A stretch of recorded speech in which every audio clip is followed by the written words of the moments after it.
ये आकाशवाणी है। अब आप आशुतोष जैन से समाचार सुनिए। प्रवर्तन निदेशालय ने सत्यम कंपनी के संस्थापक बी रामलिंग राजू की 822 करोड़ रुपए की संपत्ति जब्त कर ली है। देश में मनी लॉन्ड्रिंग रोकने संबंधी कानून के तहत जब्त की गई अब तक की सबसे अधिक संपत्ति है। राजू ने जनवरी 2009 में सत्यम कंपनी के खातों में 7,000 करोड़ रुपए की हेराफेरी की बात स्वीकार की थी और वो नवंबर 2011 से जमानत पर है। बी रामलिंग राजू की संपत्ति पहली बार जब्त नहीं की गई है। जून में भी आंध्र प्रदेश सरकार ने सीबीआई को राजू और उसके परिवार की 44 परिसंपत्तियों को जब्त करने की मंजूरी दी थी। केंद्र सरकार मल्टी ब्रांड खुदरा व्यापार में प्रत्यक्ष विदेशी निवेश से घरेलू कारोबार में आने वाली समस्याओं पर विचार करने और सुझाव देने के लिए एक उच्च स्तरीय समिति गठित करेगी। खाद्य और उपभोक्ता मामलों के मंत्री केवी थॉमस ने आज नई दिल्ली में अंतर राज्य व्यापार बाधाएं विषय पर सम्मेलन को संबोधित करते हुए ये जानकारी दी। उन्होंने बताया कि समिति राज्य सरकारों और व्यापारियों के साथ संपर्क कर समस्या के हल खोजेगी। केंद्र ने पिछले महीने मल्टी ब्रांड खुदरा व्यापार में 51% प्रत्यक्ष विदेशी निवेश की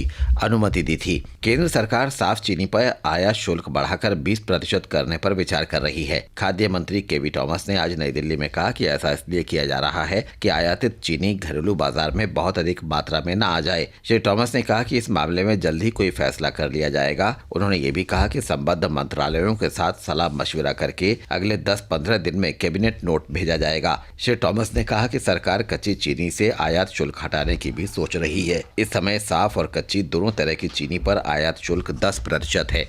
केंद्र सरकार ने ग्रामीण विकास के लिए 4 खरब रुपए का rural development flexi fund RDF स्थापित करने का प्रस्ताव रखा है। इससे योजनाओं को राज्यों की विशेष प्राथमिकताओं पर विशेष रूप से केंद्रित किया जा सकेगा। ये प्रस्ताव जल्दी मंजूरी के लिए कैबिनेट में रखा जाएगा। नई दिल्ली में योजना आयोग के उपाध्यक्ष बोटेक सिंह अहलूवालिया के साथ संवाददाता सम्मेलन में ग्रामीण विकास मंत्री जयराम रमेश ने ये जानकारी दी। न्यायमूर्ति एपी शाह की अध्यक्षता वाले विशेषज्ञ दल ने भारतीय निजता आयोग गठित करने और केंद्र तथा राज्य स्तर पर निजता आयुक्तों की नियुक्ति करने की सिफारिश की है। न्यायमूर्ति शाह ने सुझाव दिया है कि सरकार और निजी क्षेत्र के भीतर निजता के सिद्धांतों का पालन करने के लिए अपना नियमन तंत्र होना चाहिए। विशेषज्ञ दल की रिपोर्ट सरकार को सौंपने के बाद न्यायमूर्ति शाह ने नई दिल्ली में पत्रकारों से कहा कि निजता आयोग देश में इसके सिद्धांतों पर अमल के दायरे और सीमाओं का निर्धारण करेगा। कांग्रेस महासचिव राहुल गांधी ने आज राष्ट्रपति भवन में राष्ट्रपति प्रणब मुखर्जी से भेंट की। श्री गांधी की यह मुलाकात